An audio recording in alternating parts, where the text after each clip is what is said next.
একটা বাগান ছাদের মধ্যে, ও নিজের খরচে পকেট থেকে অনেক টাকা খরচ করছে। যেমন এই যে ড্রাগন গাছগুলা ফল খুব একটা ভালো দেয়নি, তারপরেও দোষ ছিল ৬-৭টার মতো আছে এখনো ফল আলহামদুলিল্লাহ। পেয়ারা গাছ আছে, এদিক দিয়ে ওরবরেই আছে, ডালিম আছে, সজনা গাছ, এদিক দিয়ে এই যে আমাদের এক বড় ভাই আছে সম্মানিত ব্যক্তি, এখানে পেঁপে গাছ লাগাইছে, ওই সাইডে বড় সাগর কলা আছে, আমার কাজটা কি কাপ গাছও আছে। আমি এনে কি কামড়া দিই কব না।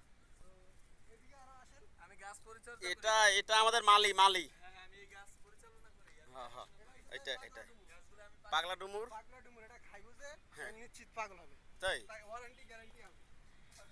বিশেষ জাতের কুষার, হ্যাঁ। জন্ডিসের জন্য খুবই উপকারী। হ্যাঁ, আপনারা এটা না সুন্দর খুব সুন্দর। সুন্দর সুন্দর ফুল আছে, দুন্দুল গাছ আছে, তারপর এটা এই গাছটার নাম আমার ঠিক মনে নাই, কিন্তু এটা ফুলটা খুব সুন্দর।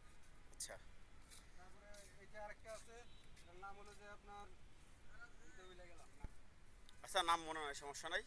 বেত গাছ, ওই দিক দিয়ে লেবু গাছ আছে, আরো এই যে একটা, এটা হলো যে লিচু গাছ, হুম। কিন্তু এখন আমরা ফলন পাইনি, সামনে ইনশাল্লাহ পাবো। ওই দেশে কুম্বা গাছ, ওই যে কুম্বা গাছ লই আইছে। এটা কি গাছ?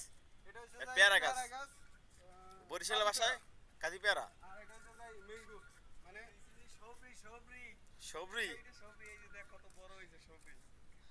তার আমার বউ বন্ধু থাকে এই লোক ক। কিরে হ্যালো। ওই কিরে, ওই কিরে, এই যে মধু মধু, এই যে মধু মধু। হয়েছে